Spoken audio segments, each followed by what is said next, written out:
Oi, Julio. Eu acho que ficamos impactados por o que você fez. E tampouco não acho só suficiente você ter apagado 50.000 tweets e agora se desculpar. Eu acho que agora chega o tempo de reeducar. Julio, quando você fala que a África é o país mais feio do mundo, a África não é um país, é um continente. E a verdade é o maior continente do mundo, que contém 54 países e centenas de culturas e centenas de etnias, onde houve tantas civilizações, onde houve uma produção intelectual enorme. E gostaria de te convidar a mudar tua narrativa.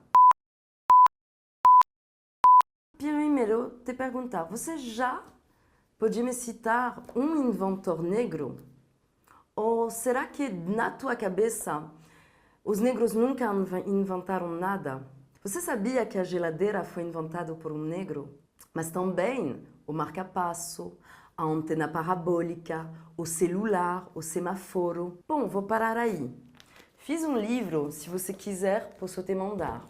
Ali tem todos os prêmios Nobel, os inventores negros, que basicamente participaram da evolução do mundo em termos de tecnologia, inovação e ciência. Temos que quebrar um pouco os clichês no qual a sociedade brasileira colocou o negro. Nós negros não fomos só escravos. Temos uma sabedoria, temos conhecimento.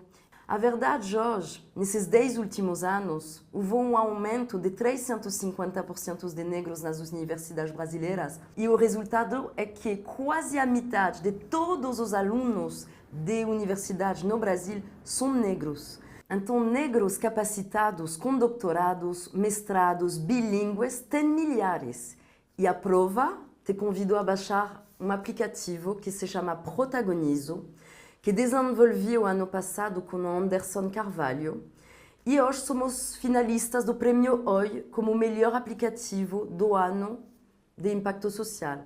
Ajudamos 458 negros a ser contratados em cargos executivos ou a se empoderar economicamente. E dentro desse aplicativo você vai ver todos esses negros que são capacitados para já agregar valor e entrar em cargos executivos nas empresas, para quebrar esses clichês que talvez permanecem de forma sutil e subliminar não só na tua cabeça, mas também dentro de todas as cabeças dos recursos humanos das empresas brasileiras. E precisamos mudar essa narrativa. Vou te falar também de outra pesquisa que comprova cientificamente que as empresas que reequilibraram de 54% de negros dentro de suas empresas aumentaram de 35% a rentabilidade delas. E vou te explicar por quê. Basicamente, se você deixar só homens brancos da elite, que estudaram na PUC, na Mackenzie, na FGV, desenvolver produtos, campanhas, publicidade, marketing para falar com o verdadeiro público brasileiro, que é composto de uma maioria negra, eles não conseguem dialogar conosco. Eles nem conseguem dialogar com as mulheres. As mulheres somos 52% da população. Nós negros somos 54% da população. Então, quando a empresa agrega valor e agrega diversidade, ela deixa entrar não só diversidade, mas forma de inovar, forma de pensar, forma de criar, forma de, assim, pensar de uma forma tão diferente em termos de tecnologia, de pensamento. Então, hoje é muito importante entender que, claro que o branco de hoje não é responsável por o que aconteceu ontem com a escravidão. Como o alemão de minha geração, que nasceu depois do Holocausto, não tem nada a ver com o que aconteceu com Hitler e com o Holocausto. Mas o branco nasceu com privilégios. Ele nasceu ainda com a chave do jogo. Então, temos que todos nos engajar para resolver a situação. É como, por exemplo, você acha que é o trans que vai resolver as questões dele ser afastado da sociedade? Não, precisamos ter os heterossexuais se engajar também para deixar o trans existir também dentro dessa narrativa extremamente preconceituosa.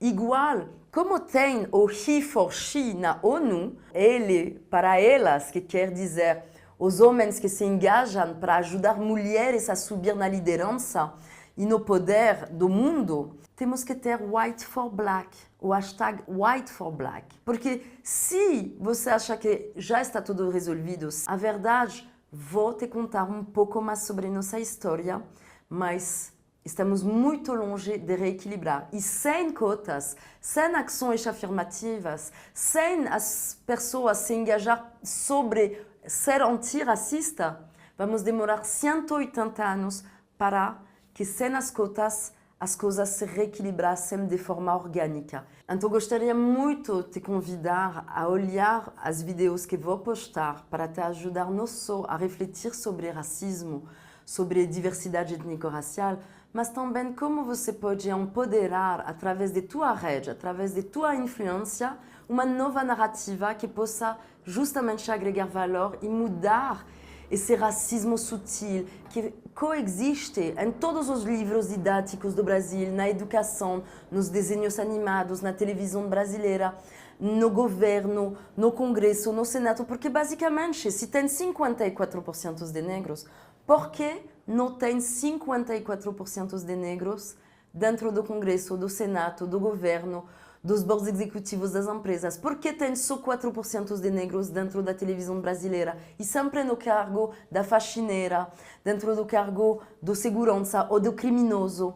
Precisamos mudar essa narrativa. Então, Júlio, não adianta só pedir perdão, agora adianta você se tornar um antirracista. Então, contamos muito com você.